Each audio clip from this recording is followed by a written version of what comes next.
Hello everyone, welcome to Learning Literature with Purba. In today's video, we are going to discuss 5 literary schools and literary movements of the Romantic Age. So if you haven't yet subscribed to my channel, then do subscribe to it and hit the bell icon so that you never miss an update.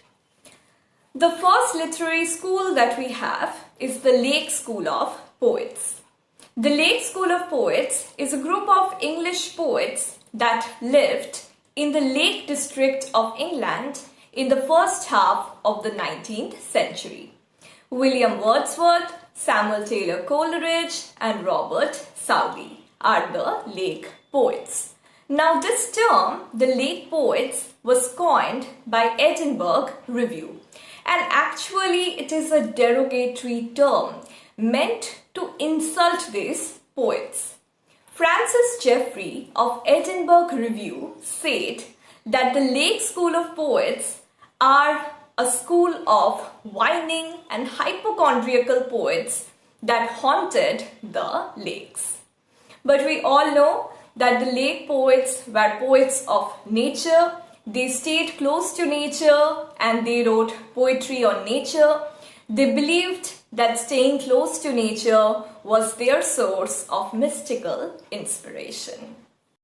Next we have the Satanic School of Poets in the Romantic Age. This term, the Satanic School of Poets, was used by Robert Southy for a group of poets headed by Shelley and Byron. According to Robert Southy, the works of Byron and Shelley were characterized by a satanic spirit of pride and ungodliness. Robert Southy used this term, Satanic School of Poetry, in his work A Vision of Judgment. He described Byron as an author of a monstrous combination of horrors and mockery, lewdness and impiety. Byron then wrote a work called Vision of Judgment, where he described Southy as a scribbler who wrote speeches for weak kings. Byron also took the theme of Satanic School and developed his idea of a Byronic hero. A hero who has the satanic qualities of pride and arrogance, but who is still very admirable.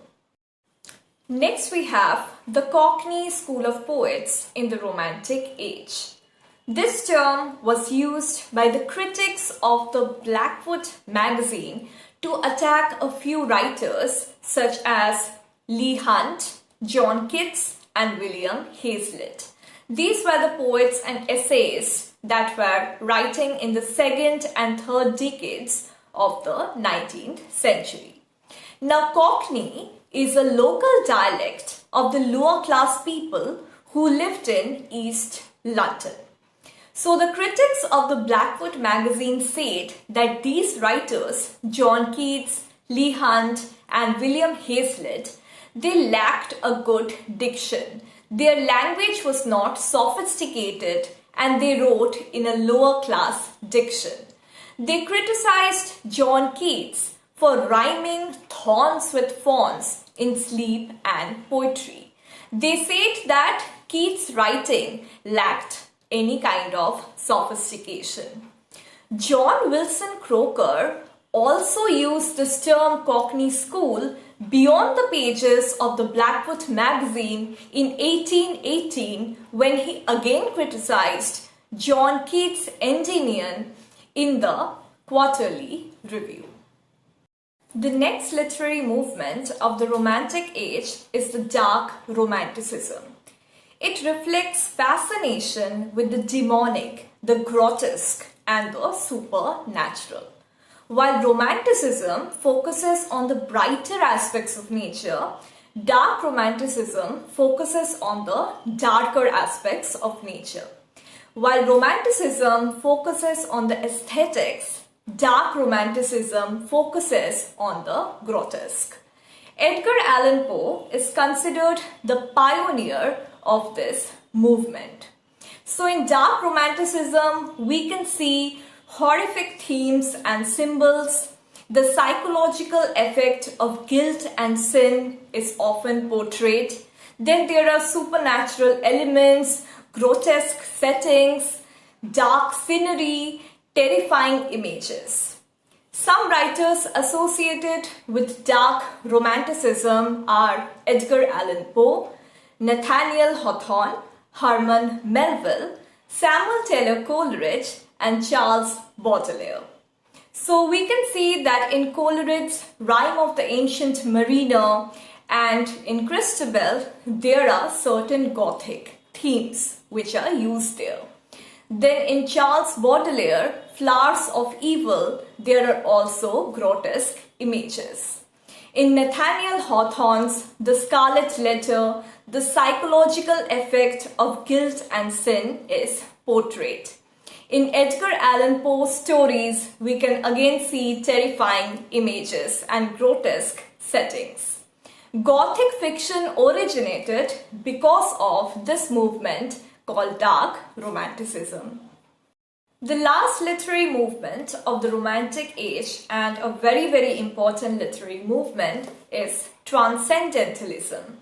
Transcendentalism is a literary and philosophical movement that originated in the 1820s and 1830s in the eastern United States.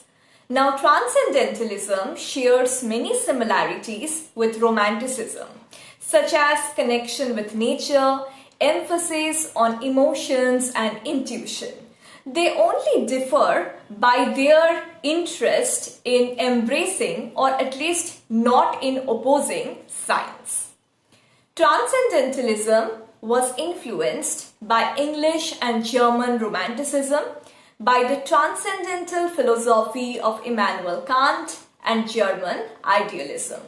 It was also influenced by Hindu spiritual texts, especially the Upanishads. Now let's take a look at the main features of Transcendentalism. Number 1. Individual freedom. The Transcendentalists believed in the power of an individual. They believed in freedom and they did not abide by the practices and laws of society such as organized religion. Transcendentalists believed that it is possible to transcend from the realistic to a spiritual realm. They believed that human beings can transcend, can move above the lower animalistic impulses and can move to the spiritual realm. The Transcendentalists believed that the human soul is a part of the oversoul or the universal spirit.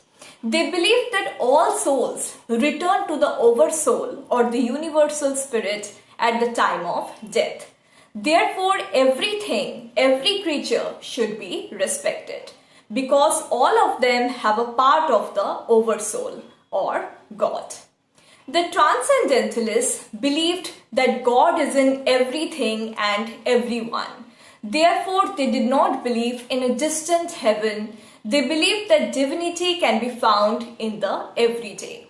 The Transcendentalists believed in the power of intuition. They believed that intuition is much superior than intellect. The Transcendentalists also believed in the power of imagination. They believed that through the power of imagination, writers can transcend to a spiritual realm. The famous Transcendentalists are Ralph Waldo Emerson, who is also the leader of the movement.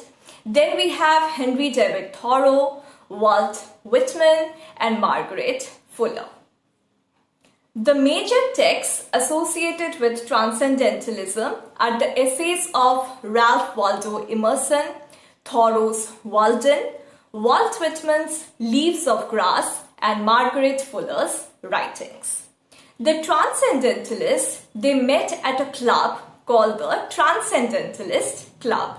They also started a magazine called The Dial to share their ideas on Transcendentalism. So that's it for today's video, where we discussed 5 important literary schools and literary movements of the Romantic age. I hope you found the video useful. If you found the video useful, then do like it and share with your friends. I'll be back very soon with a new video on a literary work. Till then, stay tuned to Learning Literature with Purba. Do visit our online academy www.learningliteraturewithpurba to discover online courses on English literature and creative writing. And don't forget to subscribe to the channel. Also stay connected on Facebook and Instagram. Thank you so much.